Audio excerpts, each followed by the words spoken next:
સુરત મહાનગરપાલિકામાં કર્મચારીઓના પ્રશ્નોને લઈને સક્રિય એવા તમામ યુનિયન દ્વારા ડેપ્યુટી કમિશનરને કેટલાક મહત્વના મુદ્દાઓને લઈને મૌખિક લેખિત રજૂઆત કરાઈ છે. યુનિયનોના હોદ્દેદારો સાથે એક મીટિંગનું આયોજન જૂના સ્થાયી સમિતિ ખંડ ખાતે કરવામાં આવ્યું હતું, જેને લઈને આજે સુરત મહાનગરપાલિકાની કચેરી ખાતે વિરોધ પ્રદર્શન કરાયું હતું. ઝડપથી પેન્શન મળે એવી પ્રક્રિયા કરવાની માંગ, કર્મચારીઓના કોઈપણ પ્રશ્નનું શક્ય તેટલું વહેલું નિરાકરણ થઈ શકશે એવી કોઈ જ હૈયા ધરપત કે બાહેંધરી પણ આપી ન હતી.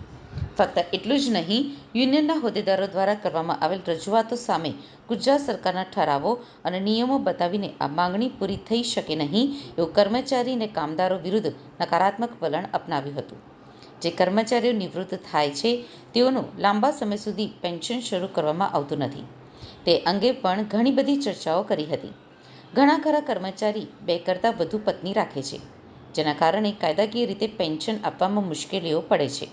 ત્યારબાદ સુરત મહાનગરપાલિકામાં શેડ્યુલ મુજબ મંજૂર થયેલી અને ખાલી પડેલી 8,000 કરતાં વધુ જગ્યાઓ માટે 2017માં જે સફાઈ કામદારોની ભરતી કરવામાં આવી છે, યુનિયન દ્વારા નિર્ણય લેવામાં આવ્યો છે કે દરેક કર્મચારી ઓન-રોલ કામ કરશે તે તેમના નિશ્ચિત સમય કરતાં થોડાક સમય માટે પણ વધારે કોર્પોરેશનમાં કામ કરશે નહીં અને રોજ સાંજે 1 કલાક સુધી, જ્યાં સુધી ડેપ્યુટી કમિશનર નિધિ સિવાચ પાસેથી મહેકમ ખાતું લઈ લેવામાં આવે તે પ્રકારની માંગણી કરી હતી.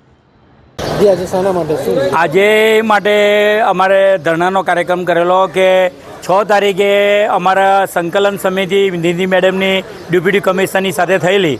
હવે એણે જે પ્રશ્નો અમારા સાંભળવા જોઈએ એ સાંભળવાની જગ્યા પર અમારા જે અમુક કામદારોના 2 વર્ષથી પેન્શન નથી મળ્યા, 2-3 વર્ષથી, તો એની માટે અમે રજૂઆત કરી કે ભાઈ આ બાબતમાં એને પેન્શન મળવું જોઈએ. તો એ નિધિ મેડમ એમ કહે છે કે ભાઈ ગુજરાતીનો તો 2 બૈરા રાખવાની આદત છે, એટલે એને કારણે તમને પેન્શન મળતા નથી.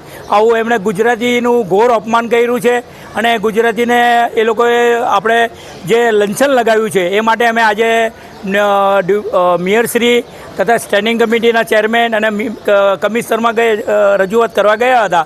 એમાં મેયરશ્રીએ બી અમારી બહુ શાંતિથી રજૂઆત સાંભળી છે અને એને યોગ્ય નિર્ણય લેશે તેવું મેયરશ્રીનો અહીંયા ધરપકડ આપી છે અને કમિશનર સાહેબે બી એ બાબતમાં ધ્યાનમાં લઈને તમારો યોગ્ય નિર્ણય લેવામાં આવશે અને તમને ન્યાય મળશે એવું એમણે રજૂઆત એવી સાંભળી છે.